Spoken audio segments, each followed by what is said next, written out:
दोस्तों हमारे देश में एक गलतफहमी है। वो गलतफहमी है शिक्षित व्यक्ति को लेकर और नौकरी को लेकर। चाहे आप उत्तर से दक्षिण की तरफ चले जाओ, पूर्व से लेकर पश्चिम की तरफ चले जाओ, इस बात को लगभग हर व्यक्ति सच मानता है। वो मानता है कि अगर किसी व्यक्ति के पास नौकरी है तो वो ही शिक्षित है, वो ही पढ़ा लिखा है। लेकिन आप मुझे बताइए कि क्या नौकरी, केवल नौकरी पढ़े लिखे का होने का सबूत हो सकता है? माना जाता है कि जितनी बड़ी नौकरी उतना बड़ा पढ़ा लिखा इंसान, उतना समझदार इंसान। जबकि दोस्तों ये जो शब्द है नौकरी, ये नौकर से आया है। और नौकर के बारे में हमारी क्या मानसिकता होती है? नौकरी से हम सब प्यार करते हैं, लेकिन नौकर से घृणा करते हैं। तो ये गलतफहमी नहीं हुई तो और क्या हुई? जहाँ नौकर शब्द का जिक्र आ जाए तो हमारे दिमाग में अर्थ आता है कि बिना पढ़ा लिखा, असभ्य, गंवार, अशिक्षित। लेकिन जहाँ नौकरी शब्द आता है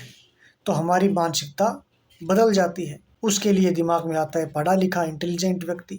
ऐसा क्यों है दोस्तों? ज़्यादातर जो लोग हैं वो मानते हैं कि कोई, मान लीजिए आईएएस है, कोई डॉक्टर है या इंजीनियर है, तो मान लेते हैं कि वो बहुत ही शिक्षित है, वो बहुत ही बुद्धिमान है। लेकिन जरा सोचकर बताइए, क्या शिक्षा का मतलब केवल नौकरी प्राप्त करना ही है, या नौकरी जिसने प्राप्त कर ली वो शिक्षित ही है? जबकि नौकरी कैसे कैसे मिलती है और नौकरी के बाद कैसे कैसे काम होते हैं, ये सबके सामने है। फिर अगर आप तुलनात्मक रूप से देखें तो मान लीजिए अगर कोई एक आदमी है और वो नौकरी करता है, उसे नौकरी मिली, लेकिन वो बहुत अहंकारी है, बहुत गुस्सैल है, बहुत अंधविश्वासी है, और उसको अपने जीवन में चाटुकारिता बहुत पसंद है, छोटी मोटी गलत जानकारियों पर भी विश्वास कर लेता है, तो क्या उसे शिक्षित कहा जाना चाहिए? और दूसरी तरफ मान लीजिए कोई व्यक्ति जो किसान है, कोई कारीगर है, छोटा मोटा व्यापारी है, छोटी मोटी कोई दुकान करता है, अपना काम चलाता है, उसके पास कोई बड़ी डिग्री नहीं है, बड़ी नौकरी कुछ नहीं है उसके पास, लेकिन वो तार्किक है, वो तर्क से सोचता है,